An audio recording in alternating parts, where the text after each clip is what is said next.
안녕하십니까 여러분. 오늘 시편 18편 말씀을 같이 시작하겠습니다. 나의 힘이 되신 여호와여, 내가 주를 사랑하나이다. 여호와는 나의 반석이시요 나의 요새시요 나를 건지시는 자시요 나의 하나님이시요 나의 피할 바위시요 나의 방패시요 나의 구원의 뿌리시요 나의 산성이시요 내가 찬송을 받으실 여호와께 아뢰리니 내 원수에게서 구원을 얻으리로다. 오늘 읽은 이 시는 참 굉장히 시적인 표현들이 많이 등장을 하고 있습니다. 사람들도 이런 표현을 많이 빌려서 그대는 나의 태양이다. 그대 없는 세상은 안고 없는 찐빵이요. 또 물 없는 오아시스요. 그런 표현들을 많이 쓰는데, 우리가 아무 생각 없이 읽으면, 다윗도 이렇게 하나님을 찬양하기 위해서 이런 표현을 썼겠구나 생각할 수 있겠지만, 사실 다윗이 쓴 이 시에는 아주 깊은 의미가 들어있는 것을 알 수가 있습니다. 다윗이 나의 힘이 되신 여호와여, 내가 주를 사랑하나이다 라고 했는데, 이 내가 주님 당신을 사랑합니다 라는 이 표현은 일반적으로 하나님이 인간을 사랑하실 때 쓰는 단어라고 합니다. 그렇지만 이 구절에서는 아주 예외적으로 인간이 하나님을 사랑한다는 표현을 이렇게 하고 있는데, 그곳에는 아주 깊은 애정과 헌신이 담겨 있는 것을 알 수가 있습니다. 또 다윗은 하나님을 다양한 단어로 표현을 하고 있습니다. 산성이다, 바위다, 또 반석이다, 또 구원의 뿌리다, 이렇게 비유를 한 것들은 단순한 시적인 표현이 아니라 그의 삶의 경험에서 우러나온 깊은 신앙의 고백이라고 할 수가 있겠습니다. 바위는 우리가 좀 큰 돌을 바위라고 하지만 뿐만 아니라 우리가 서울에 가면 도봉산이나 또 불암산이나 이런 데 가보면 바위 자체가 산 봉우리 하나를 이루고 있는 그런 엄청나게 큰 바위들이 있습니다. 그러니까 바위는 변하지 않는 안정적인 것의 상징으로서 흔들리지 않는 견고함을 이렇게 뜻하는 것입니다. 다윗은 하나님을 세상의 불안정함 속에서 흔들리지 않고 늘 이렇게 불변하는 반석과 같은 존재로 그를 하나님을 인식하고 있습니다.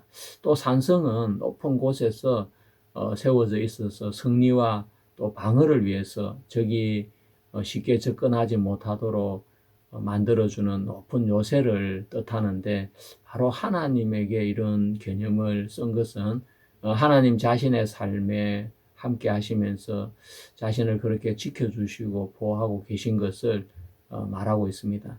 뿐만 아니라 나의 바위, 나의 산성하면서 나의라는 단어를 소유격을 계속 쓰고 있는데, 마침 하나님이 자신의 소유물인 것처럼 우리가 오해할 수도 있지만, 이것은 자신의 그 경험을 표현하는 신앙의 아주 강렬한 표현이라고 볼 수가 있겠습니다. 그러면 다윗에게 하나님은 어떤 분이겠습니까? 여러분에게 하나님은 어떤 분이십니까? 다윗에게 하나님은 단순한 찬양의 대상이 아닙니다.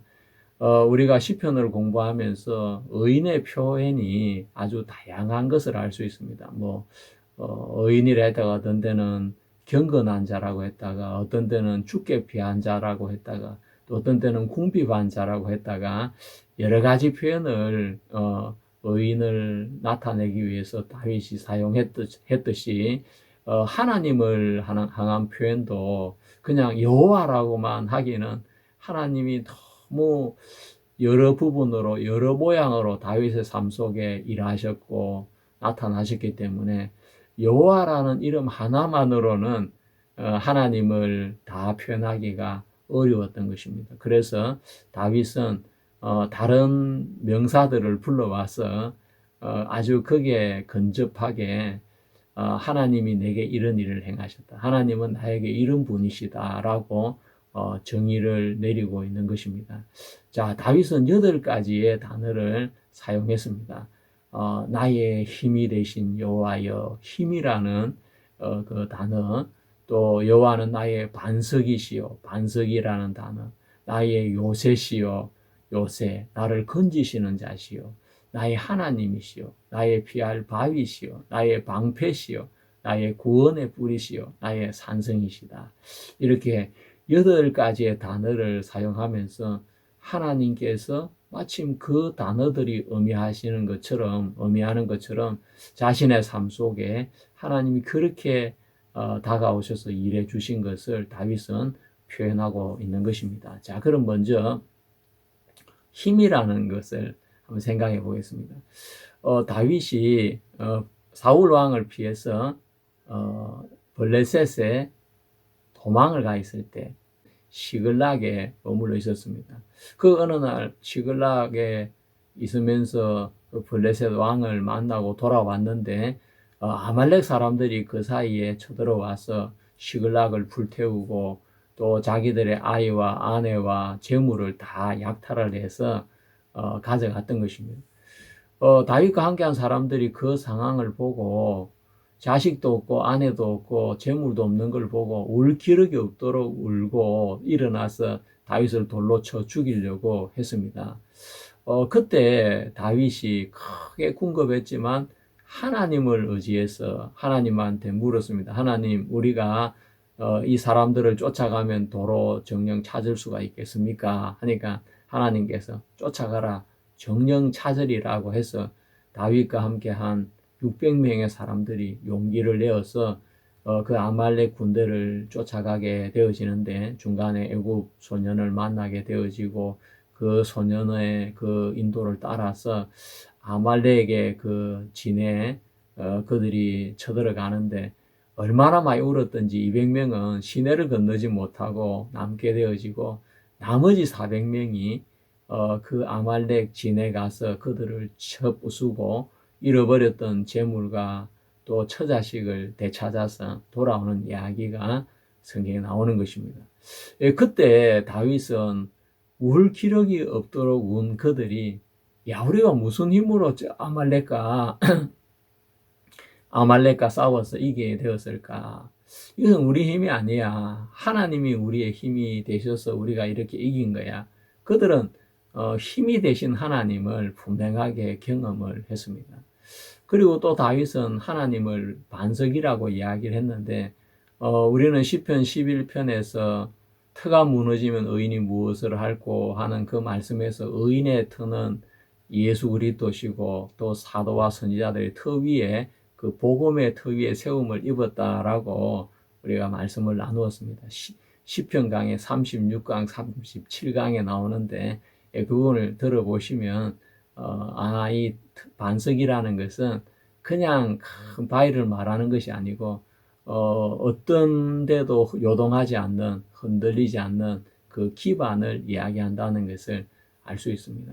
우리가 성지순례를 가보면 구 예루살렘 도심에 그 성벽 밑에 어마어마한 바위가 이렇게 그 틀을 닦고 있는 것을 볼 수 있습니다. 바로 반석은 그렇게 큰 바위를 이야기하는 것입니다. 그리고 요새라고 표현을 했습니다. 요새는 방어나 안전에 아주 중요한 장소라고 할 수 있겠습니다. 적이 막 아주 거침없이 쉴 새 없이 압박을 해오고 공격을 할 때 요새만큼 나를 지킬 수 있는 든든한 장소가 없는 것입니다. 터키에 가면 이스탄불에 테오데우시우스 성벽이라고 있는데 그 성벽은 삼중 구조로 되어 있어 가지고 1000년 동안 외적의 침입에서 그 도시를 안전하게 지켜서 1000년의 수도를 유지할 수 있도록 한 아주 견고한 성으로 유명한 성벽인 것입니다. 앞에 바다에 해자가 있고 그 해자를 넘어오면 높은 성벽이 있는데 그 성벽을 뛰어넘으면 안에 성이 있는 것이 아니고 또 이렇게 언덕이 나오고 그 언덕을 지나면 또 높은 성벽이 나오고 또 그 성벽을 넘으면 또 땅이 나오고 또 그 땅을 지나가면 복도를 지나가면 또 성벽이 나오고 그래서 대부분 그 성벽과 성벽 사이에서 죽임을 당하고 그 두 번째 성벽, 세 번째 성벽을 천년이 되도록 아무도 넘어가지를 못했다고 합니다. 그렇게 요새는 정말 적이 공격하기가 어려운 곳이 요새인 것입니다. 다윗이 사울 왕을 피해서 잠시 모압 미스베로 도망을 가게 되는데, 도피하게 되는데, 그때 다윗은 모압의 요새에 머물러 있었다고 합니다. 그런데 하나님께서는 선지자를 보내서 그 요새에 있지 말고 유다 땅으로 가라고 해서 다윗이 유다 땅으로 왔는데, 그때부터 사울 왕에게 또 쫓겨다니는 삶을 살게 된 것입니다. 그래서 결국 그는 사울 왕에게 쫓겨서 엔게디 항무지로 가게 되어지는데, 그 엔게디 항무지를 엔게디 요새라고 이렇게 그들은 불렀습니다. 예, 정말 모압 미스베와 비교할 수 없는 그런 곳이지만 높고 또 험하고 깊고 이렇게 문명과 아주 떨어져 있는 외딴 지역인데, 그 지역에서는 바깥에 있는 적들의 움직임을 잘 관찰할 수 있어서 사울 왕이 다윗을 잡으려고 할 때 그것을 보고 얼마든지 도피할 수 있는 아주 안전한 은신처가 되었다고 합니다. 예, 하나님은 왜 모압의 그 요새에 머물러 있는 다윗을 끄집어내어서 엔게디로 이끌었는지 정말 알 수가 없습니다. 하나님께서는 야, 너 그 요새 말고 이 요새에 있어봐. 내가 네 요새가 되어줄게. 아마 하나님은 다윗에게 하나님만이 진정한 다윗의 요새가 될 수 있다는 걸 가르쳐 주기 위해서 다윗을 인도하셨다고 그렇게 생각이 됩니다. 또 다윗은 하나님은 나를 건지시는 자다. 이 구원의 손길이라고 그렇게 표현을 했습니다. 다윗은 죽음의 위협을 수차례 이렇게 부딪히게 되었습니다. 시편 18편에 사망의 줄이 나를 두르고라는 표현을 쓰고 있는데, 그 고백처럼 그가 사울 왕 곁에 있을 때 사울 왕에게 악신이 임하면서 그를 위해서 수금을 타고 있었는데, 사울이 두 번씩이나 창을 던져서 다윗을 죽이려고 했던 것이 성경의 기록에 되어 있습니다. 그렇지만 하나님의 도우심으로 그는 피할 수가 있었게 되었고 이렇게 살아남을 수가 있었습니다. 하나님은 다윗의 생명을 사울이 죽이려고 하는 그 위기 상황이 있을 때마다 건져 주셨습니다. 뿐만 아니라 압살롬의 반역이 일어났을 때도 건져 주셨고, 여러 전쟁이 있을 때마다 골리앗하고 싸울 때도 하나님이 다윗을 건져줬던 것을 볼 수 있습니다. 또 다윗은 하나님을 피할 바위라고 했습니다.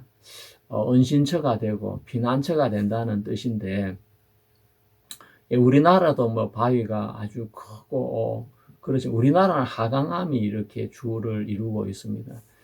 그렇지만 저 지중해 지역을 가면 또 바위의 종류가 우리하고 아주 다른 것을 볼 수 있습니다.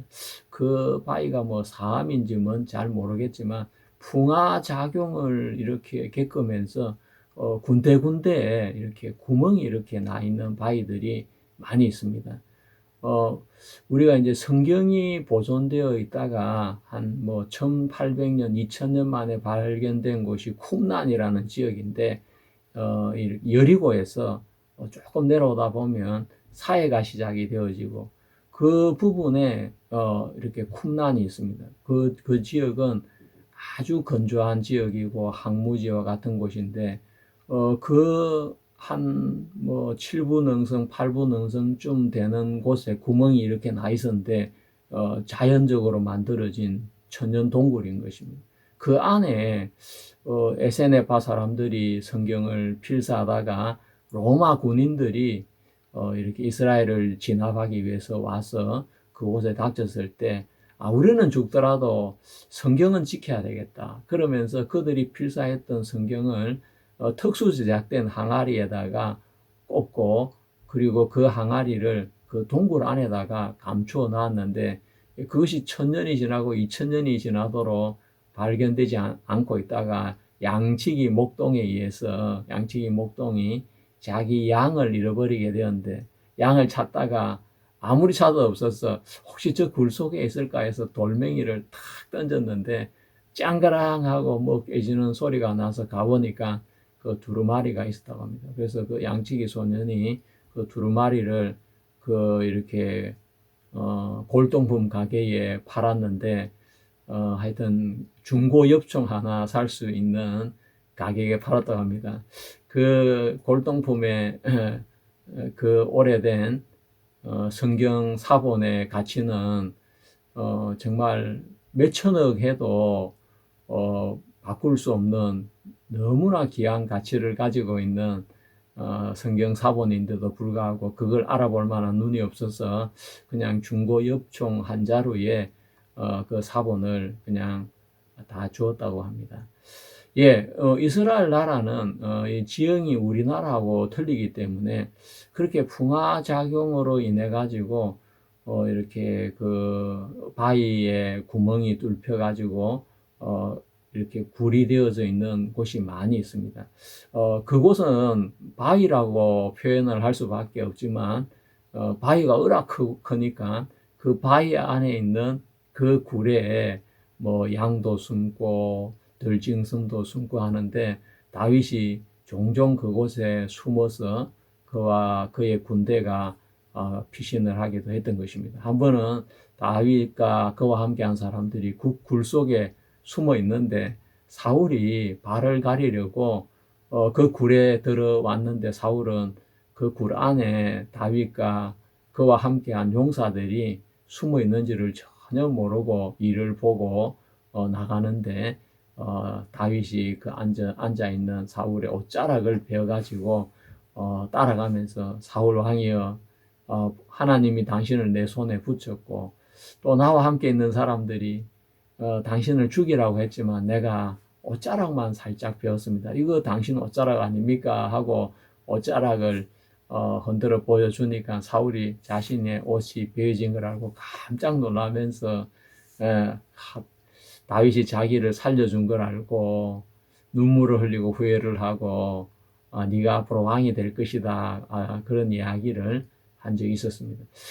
그러니까 정말 이 바위, 피할 바위라는 것은 바위가 크기 때문에 피하는 것이 아니라 그 안에 구멍이 나 있고 또 굴이 만들어져 있어 가지고 사람이나 동물이 숨을 수 있도록 그렇게 되어져 있는 바위가 유다 강야에 많이 이래 있는 것입니다. 그래서 이 피알바이라는 이 표현도 다윗의 경험에서 나온 표현이라고 할 수가 있겠습니다.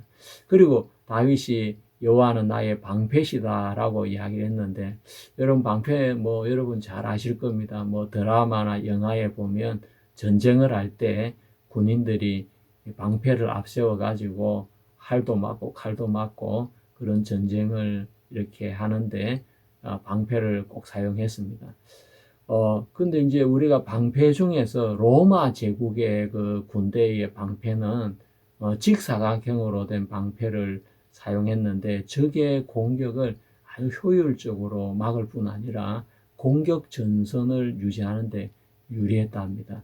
높이가 한 105cm에서 120cm 되는데 나무 합판에다가 가죽을 대고 금속 테두리를 만드는 것인데 그것으로 대응을 이루어서 로마 군인들은 방패로 몸 전체를 가리고 또 방패로 앞에 이렇게 대열을 이루어 가지고 상대방이 공격을 해오지 못하도록 상대방의 뭐 활이나 창이나 투석이나 그런 모든 것을 방패 부대가 막아내고 또 방패 부대 뒤에는 창을 가진 사람, 활을 가진 사람들이 또 창이나 활로 공격을 할 수 있도록 그런 대응을 유지했다고 합니다. 또 글라우디우스라는 아주 짧은 칼로 근접전을 할 때 그 상대방의 적을 찔러 가지고 그들의 힘을 빼앗고 그들의 생명을 빼앗고 하면서 로마 그 군대가 아주 세계 최강의 군대가 그때 될 수 있었던 것은 이 방패 부대 때문이었다는 그 말이 이래 있습니다. 그래서 앞줄은 방패를 정면으로 향하게 하고 또 옆줄은 방패를 측면으로 향하게 하고 뒷줄은 방패를 머리 위에 올리고 해가지고 사방에서 이렇게 공격을 해와도 안전하게 막을 수 있도록 이렇게 해서 성벽에 접근을 하기도 하고 적 진영을 압박하기도 하고 하는데, 그것은 단순하게 뭐 사람들의 움직임 정도가 아니고 적들이 볼 때는 완전히 뭐 움직이는 구조물이라고 여겨질 정도였다고 합니다. 그래서 로마 군대의 방패는 동일한 방패, 동일한 군복, 동일한 움직임으로 군단의 그 움직임을 가졌고, 그것은 마치 기계처럼 움직이는 백처럼 여겨지게 했다고 합니다. 그 방패의 기술이 로마 제국을 정점에 이루게 만들었던 것입니다. 예, 그래서 로마는 정말 세계 최강의 전투력을 그 당시에 발휘할 수가 있었습니다. 근데 하나님께서 다윗의 삶을 통해서, 다윗은 그 골리앗과 전쟁을 하러 나갈 때에 자신의 방패를 들지 않았습니다.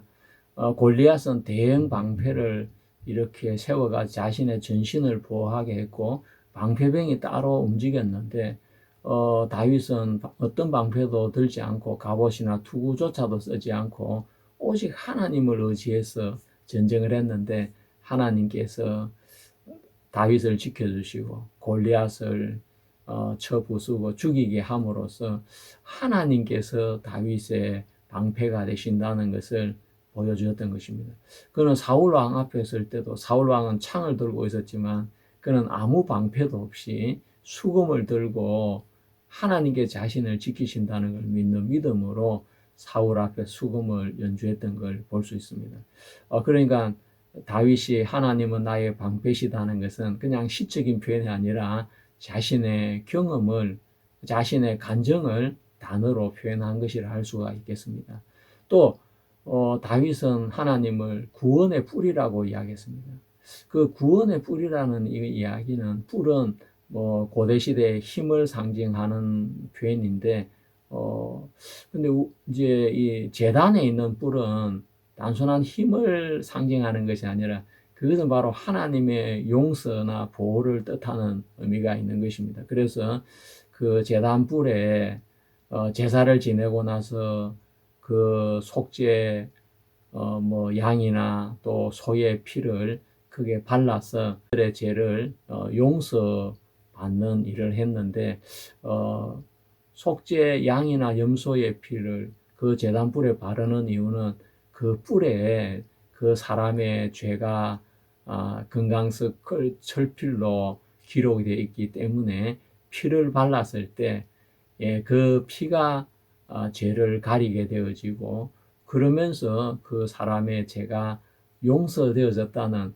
하나님께서 우리에게 가르쳐 주시는 죄 사함의 확신인 것입니다. 그러니까 구원의 뿔이라 할 때 그 뿔은 바로 제단의 뿔을 이야기하는 것입니다. 다윗은 하나님께서 구원의 뿔처럼 자신의 죄를 용서해 주시고 자신의 죄를 가려 주시고 자신을 받아 주시는 그런 은혜를 하나님을 통해 경험한 것을 그는 고백을 하고 있는 것입니다. 그리고 다윗은 하나님을 산성이라고 나의 산성이라고 표현을 했습니다. 고대 예루살렘 성을 여부스 성이라고 일컬었습니다.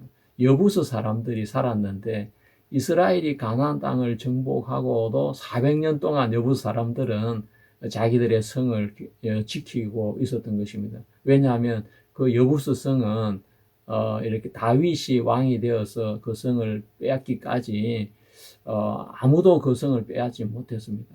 이 양쪽 삼면이 뾰족하게 높은 성체로 만들어져 있는데, 그 성을 빼앗는다는 것은 정말 어려운 것입니다. 그런데 다윗은 그 헤브론에 7년 반 동안 왕으로 있었고, 예루살렘에 그는 왕으로 오자마자 바로 그 여부스 성을 공격하도록 해서 그 성을 빼앗고 그 성을 다윗성이라고 이름을 하게 하고, 또 하나님의 법궤를 그 다윗성 안으로 모시고 오는 일을 한 것입니다. 다윗이 그 다윗성의 터전을 닦고 사는 동안 어떤 적으로부터 침입을 받지 않았습니다. 그만큼 그 여부스성 다윗성은 견고하고 튼튼하고 적의 접근을 불허했던 아주 안전한 성이었던 것입니다. 그러면서 하나님이 이 여부스성, 예루살렘성, 다윗성처럼 정말 하나님이 나를 이렇게 안전하게 완벽하게 지켜주신다는 다윗의 삶의 그 경험이, 감정이 이 한마디의 산성이라는 말 속에 녹아 있는 것을 볼 수 있습니다. 예, 정말 사울이 다윗을 죽이려고 그렇게 쫓아다녔지만 하나님은 한 번도 사울에게 다윗을 내어주지 않고 다윗을 안전하게 지켜주었던 것입니다. 예, 그래서 이 시편 18편에 나오는 이 앞부분은 이것은 아름다운 그냥 미사역으로 하나님을 찬양한 노래가 아니라 다윗의 삶의 간증인 것을 우리는 알 수가 있습니다. 자, 이 다윗의 시가 어떻게 예수 그리스도 안에서 연결이 되어지는지 그 부분을 잠깐 말씀을 드리겠습니다. 자, 다윗이 고백한 이 8가지는 그리스도 안에서 완성이 되어집니다. 자, 나의 힘이라는 것은 육신을 입고 끝까지 순종할 수 있는 그런 힘으로 예수 그리스도를 통해서 완성이 되어지는데 다윗은 광야에서 지치지 않게 붙잡아 주시는 하나님을 경험했다면 예수 그리스도는 자기 힘으로 버티신 것이 아니라 하나님을 의뢰하고 하나님 그분을 순종하시면서 그는 아들이라도 받으신 고난을 통해서 순종을 배웠다고 말씀을 했습니다. 그래서 우리의 구원은 강한 우리의 의지가 아니라 순종하심으로 완성되신 그리스도의 힘이 우리를 붙잡아 주기 때문에 우리의 구원은 완전하고 견고할 수밖에 없는 것입니다. 또 나의 반석이라는 그것은 예수 그리스도께서 우리의 흔들리지 않는 기초가 되셨다는 것인데 다윗도 여러 가지 흔들리는 상황 속에서 여호와 하나님으로 이렇게 견고하게 서 있을 수 있었던 것처럼 예수님은 이 반석 위에 내 교회를 세우리니라고 말씀을 하셨고 그 반석은 곧 그리스도라고 이야기했습니다. 바로 바꿔 말하면 예수 그리스도 그분이 나의 반석이 되는 것을 말씀해 주고 계신 겁니다. 여호와는 나의 방패시라고 했는데 하나님의 진노를 막아주는 방패가 되는 것은 바로 예수님의 십자가인 것입니다. 그래서 그리스도 예수 안에 있는 자에게는 결코 정죄함이 없다라고 로마서는 말씀을 하고 계십니다. 시편 18편의 다윗의 입술을 통해 나타난 구원의 모든 언어들은 그리스도 안에서 다윗의 경험이 성취의 언어로 바뀌고 또 다윗의 간증이 복음으로 완성이 되는 것을 볼 수가 있습니다. 예, 오늘 말씀은 여기까지 드리도록 하겠습니다. 여러분 감사합니다. 여러분 안녕히 계십시오. 또 다음에 뵙겠습니다.